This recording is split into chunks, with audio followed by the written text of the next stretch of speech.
Sa gitna ng patuloy na gulo sa mundo ng showbiz, muling napapansin ang pangalan ni Senador Tito Sotto, dating host ng Itbulaga, matapos ang sunod-sunod na kontrobersyal na revelasyon mula kay Ann Juliana.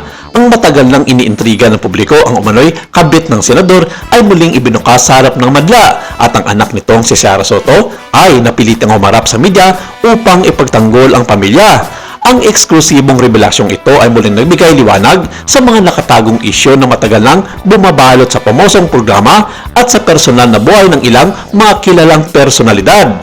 Ayon sa mga ulat, nag-umpisa ang gulo nang maglabas ng pahayag si Ann Juliana laban sa grupo ni Tito Sotto na umano'y nagtatagay ng mga lihim at katiwalian sa likod ng pamosong programa. Nilinaw ni Anjo na may mga ebidensya siyang hawak kabilang ang mga larawan, mga mensahe at dokumento na nag-uugnay sa senador sa isang extramarital affair na matagal na nitong itinatago.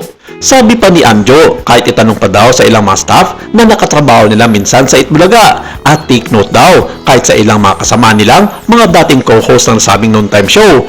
Ang revelasyong ito ay hindi lamang isang simpleng issue ng personal na buhay. Ito ay nagdulot ng malaking alingaw sa industriya ng telebisyon at sa publiko.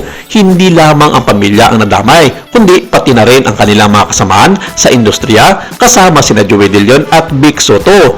Ang dating matatag na samahan sa likod ng telebisyon ay ngayon nahahati na may ilang tumatayo sa panig ni Tito Sen, habang ang iba naman ay naniniwala sa payag ni Anjo. Ang dating masayang set ng Itbulaga ay napalitan ng tension at intriga at maraming tagahanga ang labis na nagulat sa biglang pagbubukas ng mga lumang issue.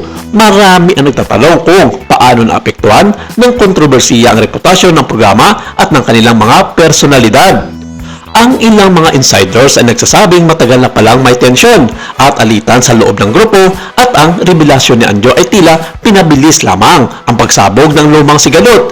Ang mga tagahanga ay nahati, may naniniwala kay Anjo at may nagtataas na depensa para sa pamilya Sotto.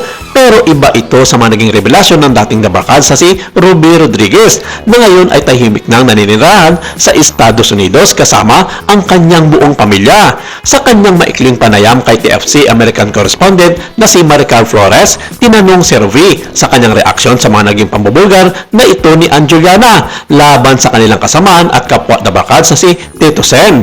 Sinabi nitong hindi lahat ng mga sinabi ni Anjo ay totoo at hindi naman lahat ay hindi totoo. Kung baga sa atian, 50-50 ang mga binitawang salita ni Ann Juliana laban kay Tito Sen na ayon sa mga Pilipino ay isa itong seryosong banta sa magandang reputasyon ng isa sa mga haligi ng Philippine Entertainment, ang Itbulaga. Hindi man raw masabi ni Ruby ang kabuang nangyayari sa loob ng Itbulaga family, pero ayon sa kanya may posibilidad din na meron ngang mismanagement sa kanilang noontime show na kung susumahin, meron ngang sindikato na nagpapalakad sa Itbulaga. Sa makatuwid, hindi man nakikita ang kanilang tinutukoy, malamang sa malamang may punto nga rin daw ang mga ibinabatong mga issue ni Ann Juliana kay Tito Sen.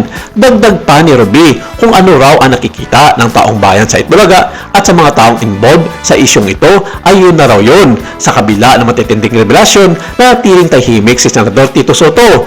Ayon sa mga malalapit sa kanya, pinipili niyang huwag magsalita muna hanggang sa matapos ang mga investigasyon at humupa ang tensyon sa publiko.